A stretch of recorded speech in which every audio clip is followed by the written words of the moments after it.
তো বন্ধুরা দেখো, আজকে আমি করবো হচ্ছে গিয়ে মাছ ছানা। তার জন্য মাছগুলোকে খুব খড়া খড়া করে ভেজে নিয়েছি। আর এখানে দেখো নিয়ে নিয়েছি নুন, কাঁচা পেঁয়াজ কুচো, আছে লেবু, আর আছে শুকনো লঙ্কা ভাজা। এরপর মাছটাকে ভালোভাবে ছাড়াবো কাঁটাগুলো।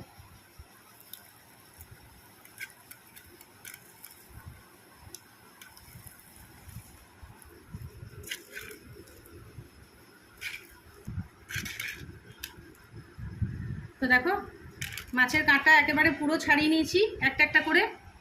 আর এরপর শুকনো লঙ্কা দিয়ে, নুন দিয়ে আর লেবু রস দিয়ে খুব ভালোভাবে এটাকে মেখে নেবো। মাছ ছানা আমার রেডি।